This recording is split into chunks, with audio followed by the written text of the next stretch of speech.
Bismillahirrahmanirrahim. Assalamualaikum warahmatullahi wabarakatuh. Alhamdulillahirabbil alamin wa bihi nasta'inu ala umurid dunya waddin. Wassalatu wassalamu ala asrofil anbiya'i wal mursalin.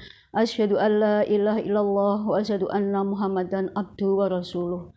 Rabbi shrahli sadri wa yassirli amri wahlul 'uqdatam min lisani yafqahu qawli. Amma ba'd.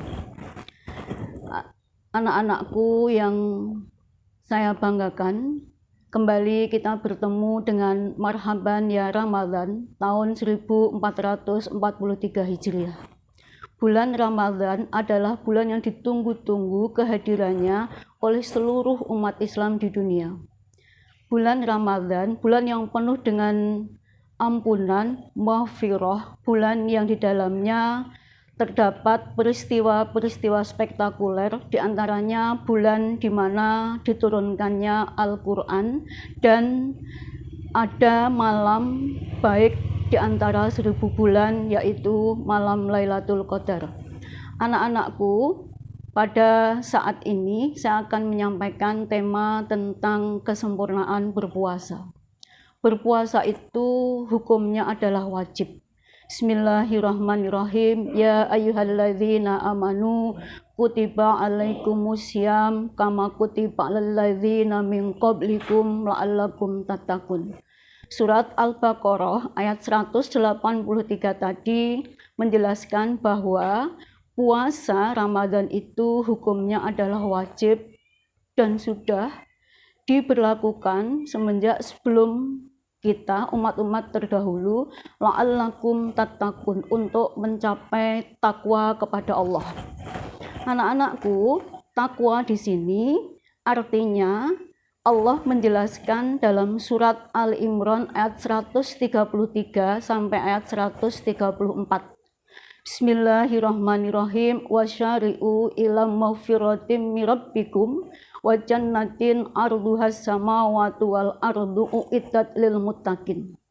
Artinya, bersegeralah kamu menuju ampunan Tuhanmu yang disediakan surga seluas langit dan bumi. Uiddat lil muttaqin, untuk siapa? Untuk orang-orang yang bertakwa. Siapa orang-orang yang bertakwa itu dijelaskan di ayat berikutnya. Alladzina yunfikuna fisyara'i wal-dharai wal kadhiminal ghaidha wal afina 'anin nas. Wallahu yuhibbul muhsinin. Orang yang bertakwa adalah yang menginfakkan hartanya baik di waktu lapang maupun di waktu sempit. Hari ini bulan Ramadan, Rasulullah menyampaikan untuk memperbanyak amal ibadah dan amal soleh, diantaranya adalah memperbanyak infak dan sedekah. Alladzina yunfikuna fisyara'i wal-dharai wal kadhiminal ghaidha. Untuk orang-orang yang berpuasa, itu diharapkan tidak hanya menahan lapar, haus, dan dahaga, tapi bisa menahan amarahnya. Wal afina 'anin nas, dan memaafkan kesalahan orang lain. Wallahu yuhibbul muhsinin. Allah mencintai orang-orang yang berbuat kebaikan. Ayat di atas, anak-anakku, menjelaskan bahwa untuk mencapai level takwa yang harus kita lakukan, minimal kita memperbanyak sedekah, memperbanyak amal soleh, bisa menahan amarah, dan bisa memaafkan kesalahan orang lain. Anak-anakku, tema yang akan saya sampaikan, bagaimana biar puasa itu bisa lebih baik walaupun jauh dari sempurna. Yang pertama adalah bisa menghandle atau mengendalikan pandangan mata. Ini yang pertama, kita tidak boleh melihat apa-apa yang tidak boleh kita lihat. Apa yang kita lakukan ketika menjelang berbuka puasa misalnya. Di Indonesia ada budaya ngabuburit, kita jalan-jalan melihat-lihat sesuatu yang di situ itu mungkin ada hal-hal yang tidak boleh kita lihat. Bagaimana yang seharusnya kita lakukan di berbagai banyak umat Islam di belahan dunia manapun, di Indonesia juga termasuk 1 jam sebelum berbuka puasa, anak-anakku, itu diharapkan kita sudah siap untuk berdoa, untuk banyak zikir kepada Allah, berdoa itu adalah waktu mustajab yang insya Allah doa-doa kita akan dijabah oleh Allah. Yang pertama. Yang kedua, menjaga lisan. Anak-anakku, ketika kita berpuasa, tidak hanya puasa lahir, anak-anakku tidak hanya menahan lapar, haus, dan dahaga, tapi lebih menjaga lisan. Bagaimana?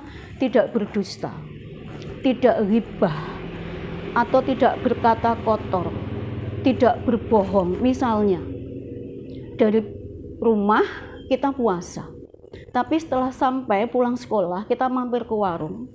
Di payung itu penuh sesak, isinya anak-anak SMK Muhammadiyah 3 Pelairi, padahal itu bulan puasa. Sampai rumah nanti pura-pura puasa lagi. Ini yang harus kita hindari, anak-anakku. Bagaimana ketika kita berpuasa, tapi sholat kita tidak genap 5 waktu. Mungkin hanya 3 kali, 2 kali. Nah, ini diharapkan ketika kita berpuasa, kita bisa menjaga sholat kita, biar puasa kita bisa sah dan diterima oleh Allah. Berikutnya, menjaga pendengaran. Ketika kita dilarang melihat hal-hal yang tidak boleh atau dimurkai oleh Allah, begitu pula pendengaran. Kita jaga pendengaran kita untuk tidak mendengarkan hal-hal yang seharusnya tidak dilakukan, tidak didengarkan ketika kita sedang berpuasa. Berikutnya adalah, anak-anakku, menjaga hati. Puasa pada dasarnya adalah tidak hanya menahan haus dan dahaga, tapi pengendalian diri.